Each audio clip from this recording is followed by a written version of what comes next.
မင်္ဂလာပါရှင်2026ခုနှစ်6လပိုင်းဟာတနင်္ဂနွေသားသမီးတွေအတွက်မှန်ကန်တဲ့ဆုံးဖြတ်ချက်တွေချရင်းနဲ့ငွေကြေးကန်စားတာတွေအထူးကောင်းမွန်မဲ့လာမျိုးဖြစ်ပါလိမ့်မယ်။အခြေရည်နဲ့လူမှုရေးမှာတော့စိတ်နှကွဖြစ်စရာလေးတွေရှိနေတဲ့လို့ဘာတွေတတိထားမလဲဆိုတာကိုကြည့်ရအောင်နော်။ဒီလထဲမှာတနင်္ဂနွေသားသမီးတွေကအလုပ်အသစ်တွေစလုပ်ရတာလမ်းကြောင်းအသစ်တွေပေါ်လာတာမျိုးတွေကြုံရပါလိမ့်မယ်။နေဝေးကိစ္စတွေဒီပတ်နဲ့ဆက်ဆက်ပြီးတော့လုပ်ရတဲ့အလုပ်တွေမှာပို့ပြီးတော့အဆင်ပြေလာမယ့်အချိန်မျိုးပါ။အချစ်ရေးမှာတော့ပျော်ပျော်ရွှင်ရွှင်နဲ့ဖြစ်တန်ရမယ့်လာမျိုးဖြစ်ပါလိမ့်မယ်။ချစ်သူရေးစားတွေကြားမှာနားလည်မှုတွေပိုရလာပါမယ်။စင်ငယ်တွေကတော့စိတ်တူကိုယ်တူရှိတဲ့လူမျိုးတွေနဲ့ဆုံရတတ်ပါလိမ့်မယ်။အလုပ်ထဲမှာလည်းကိုယ်ကိုညီမဲ့သူတွေပေါ်လာပါလိမ့်မယ်။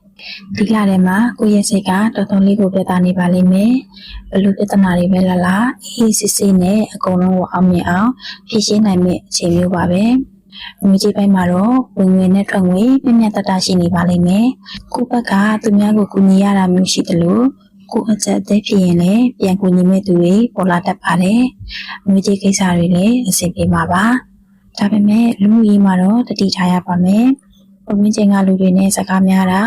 အနိုင်လူပြီးတော့ညီးခုံရတာမျိုးတွေကြုံရတတ်ပါတယ်။ကျမကြီးအနေနဲ့ကတော့စိတ်တူတာစိတ်ဆက်တာတွေကြောင့်ခေါင်းကိုက်တာမျိုးတွေတွေးတူတာမျိုးတွေကိုယူဆိုင်ပေးပါရှင်။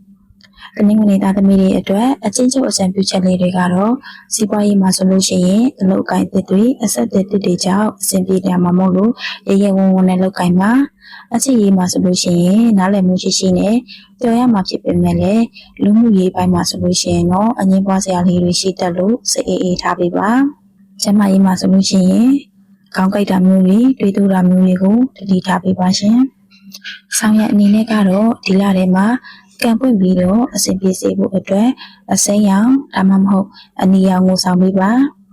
ရှောင်းရအနေနဲ့ကတော့စိတ်ရှုပ်ရတဲ့လို့သူများကိစ္စတွေကိုဝင်ပါတာမျိုးနဲ့လိုက်ပြီးတော့ညှင်းခုန်တာမျိုးတွေကိုအထူးရှောင်ကျင်ပါရှင်